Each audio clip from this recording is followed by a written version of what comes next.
Social মিডিয়ার কি পাওয়ার তা এই ভিডিওটি দেখলেই আপনি বুঝতে পারবেন। এখানে বিদ্যুতের পোস্টে একটি পাখির বাসা ছিল, কিন্তু কোনো কারণবশত তা ভেঙে ফেলতে হয়। যখন পাখিটি তার বাড়িতে ফেরে তখন সে দেখে তার ঘর নেই, আর অসহায় এই পাখিটি সৃষ্টিকর্তার কাছে যেভাবে আর্তনাদ জানিয়েছে তা দেখে পুরো সোশ্যাল মিডিয়ায় এই ভিডিওটি ভাইরাল হয়ে যায়। আবার সেই সোশ্যাল মিডিয়া থেকেই কেউ একজন চিন্তা করে পাখিটির আবার ঘর বানিয়ে দেবে, তাই তারা পাখিটির ঘর বানাতে শুরু করে এবং দেখতে আগের মতোই একটি বাসা বানিয়ে দেয়। এর কিছুক্ষণ পরে তারা দেখতে পায় পাখিটি তার সঙ্গীকে নিয়ে তাদের বানানো বাসায় বসে আছে। ভিডিওটি যদি আপনারও ভালো লেগে থাকে তাহলে সাবস্ক্রাইব করুন। পুরুষ যখন অভাবে থাকে তখন নারীর টাকার চাহিদা বাড়ে। পুরুষ যখন টাকা ইনকাম করার জন্য ব্যস্ত হয়ে পড়ে তখন নারীর যৌবনের চাহিদা বাড়ে। এই দুয়ে মিলে তালে গলে ওই পুরুষরই নারী হারিয়ে ফেলে।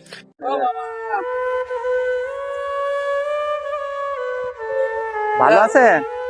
বলতেছে রোদে তো রাস্তার পিচটাই গলে যায়, আর আপনার মাথায় কিছু নাই কেন?